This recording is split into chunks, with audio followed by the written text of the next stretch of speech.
Hello everyone, Ace here, and today, well, I'm just gonna have to go ahead and say it. The Last of Us Part 2 has been killed by social justice. And while it may not be in the most obvious way, I will be able to demonstrate quite clearly how this exactly is the case. Now, I'm sure that you are all, of course, well aware of the fact that this particular game hasn't exactly gotten the best treatment on Metacritic, at least from the user review scores. But what these review scores, along with the leaks that we've known about for quite a while, show, there are at least two major reasons as to why social justice as an ideology has led to this title's downfall. But to truly understand this, we have to look at social justice itself as an ideology, and at some of its objectives. As perhaps the most relevant to this particular case is the fact that social justice as an ideology fundamentally believes that all video games, along with all forms of art, are fundamentally political and should be viewed as such. And just as importantly, should be pushing a very specific agenda. Now, to demonstrate this, there's actually a book that I've cited numerous times here on YouTube called Games of Empire, which is actually an academic source typically handed to college students in order to quote-unquote educate them. And I will of course be leaving a link in the description below to this book should you wish to read it on your own. But the main reason that I mention this book here is that the two college professors that authored the book openly state in it that their objective with it is to essentially turn the video game industry into leftist propaganda. And when it comes to one of the main problems with regards to The Last of Us Part 2 specifically, it would appear that the story itself is handled more like a propaganda piece than actual art. As one of the main criticisms of this particular title is that its theme revolving around vengeance gets repeated ad nauseum to the story's expense. Players simply get bored of having the same message repeated over and over and over again.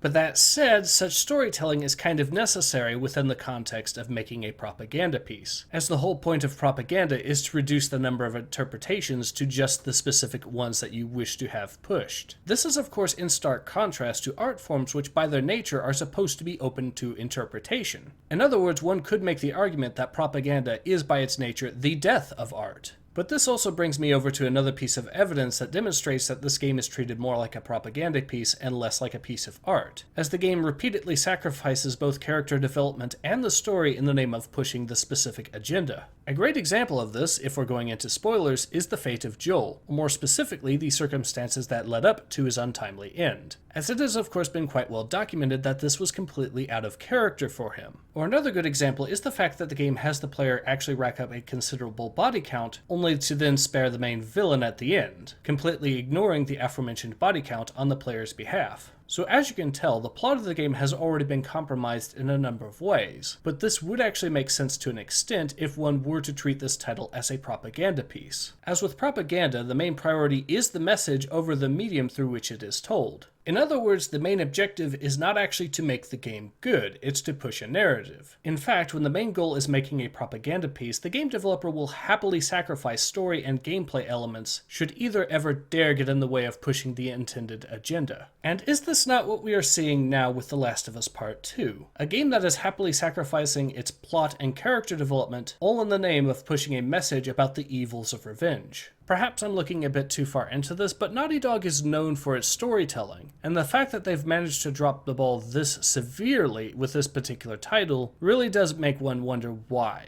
Hopefully the franchise will be salvageable from this mess, but I'm not entirely sure that is possible. In any case, this has been Ace. Hope to see you guys again soon.